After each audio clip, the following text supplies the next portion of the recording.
I could think of two people that I would have liked to see do Super Bowl as well. Probably Nicki Minaj. I think she's way overdue to be a halftime performer, as well as Drake should be one. But I think that would have been perfect after already just having Kendrick, to let him come back and see if he could top that. They've been dissing the people who actually control the entertainment for the Super Bowl. I don't know if you see what Nicki Minaj been going. Oh no, that's why I said I think she's still overdue though. She's no. definitely I overdue. agree with you from a entertainment standpoint, but Yeah. you know you dealing with over there. Jay-Z just got called out for letting emotions run his business moves, and Mase didn't bite his tongue about it. See, this whole Super Bowl situation just exposed a side of Jay-Z that we don't usually see. The side that's personal, emotional, and maybe a little bit too attached to control. The halftime show is one of the biggest stages of entertainment and in business. Billions of dollars in ad revenue, global exposure, and cultural impact all tied into one night. But when you mix emotion with strategy, that's where mistakes get made. And that's exactly what Mase was hinting at. When Mase said, if you're still ruling things through your emotions, you're really not as strong as you say you are. That hit deeper than people realize, because that's not just a shot at Jay-Z. That's a message to anybody in power. You can't run $1 billion brand off feelings. You can't take things personal in business and still expect to win at the highest level. Now I'm about to play this clip for y'all, but before I do, I just need y'all to like, leave your thoughts down below in the comment section, and subscribe. Let's get into it. Gotta discuss this. It was just announced. So Bad Bunny has been announced as the 2026 Super Bowl halftime performer. Arabia, did you expect it to be Bad Bunny? And then how do you feel about him being chosen? Do you think he's the right choice?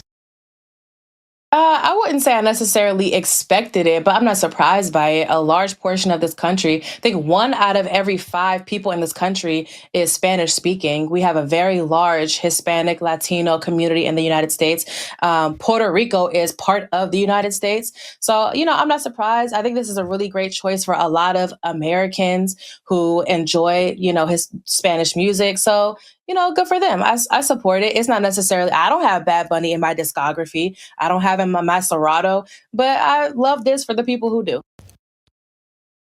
I think it's pretty cool that he's doing it. I could think of two people that I would have liked to see do Super Bowl as well.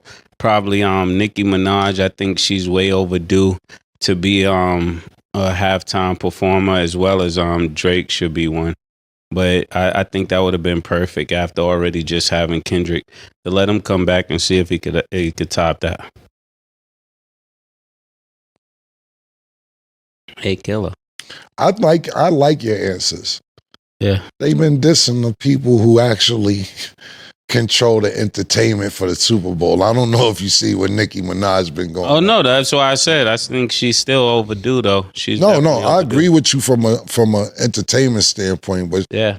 you know you dealing with over there. once you say something foul, the 8-ball is in. I like your answer though, man. Yeah, I think that's where we evolved though, because as a good businessman, sometimes you got to do what's right for the brand, even though it's not what you personally feel. If you're still ruling things through your emotions, you're really not as strong as you say you are.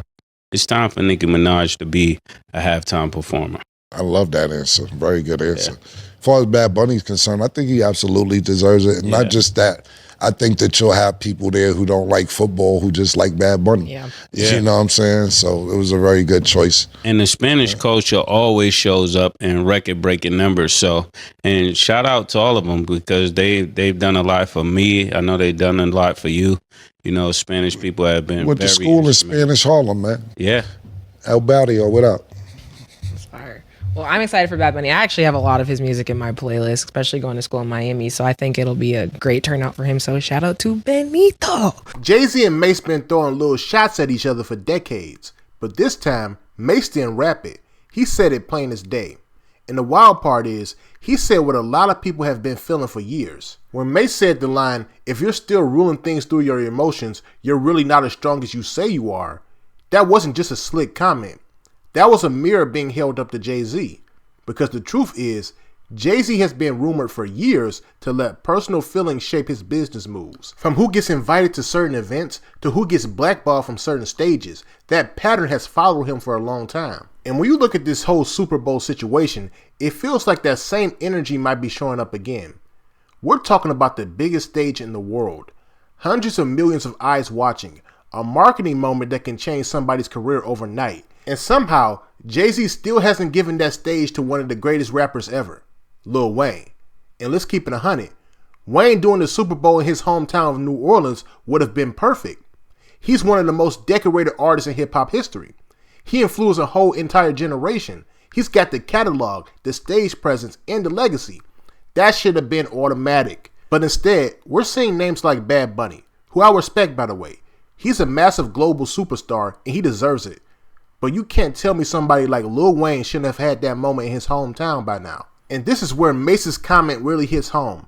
Because if those business decisions are being shaped by old emotions, like that rumored tension between Birdman and Jay-Z, that's not business anymore. That's pride. That's what Mase was calling out in real time. He's not saying Jay-Z's a bad businessman necessarily. He's saying emotions have no place in billion-dollar decisions. Jay-Z has built an empire off discipline and control. He's made some of the smartest power moves in hip-hop history. But even a mogul can let old grudges linger. And let's be honest, Jay-Z's history of business blocking has been whispered about for years.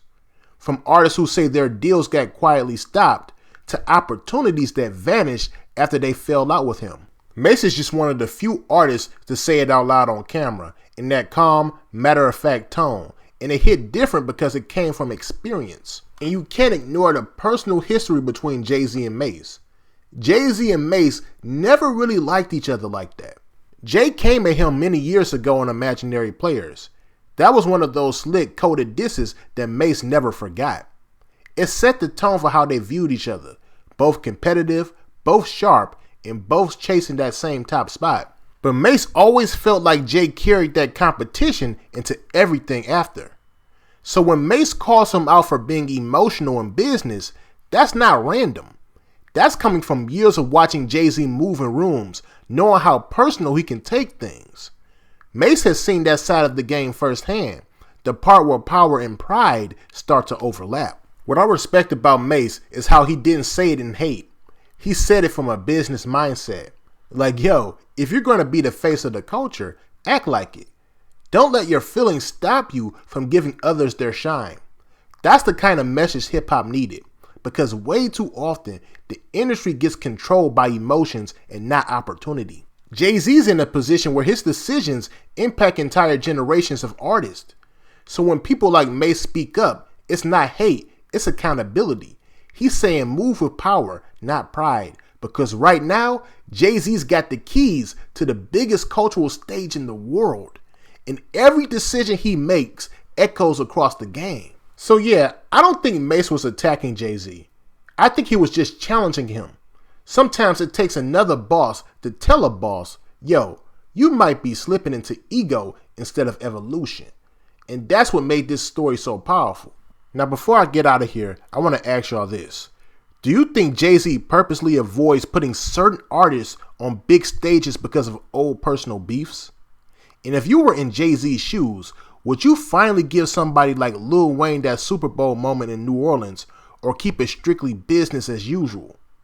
Let me know your thoughts on this down below in the comment section, and make sure you like and subscribe. Peace.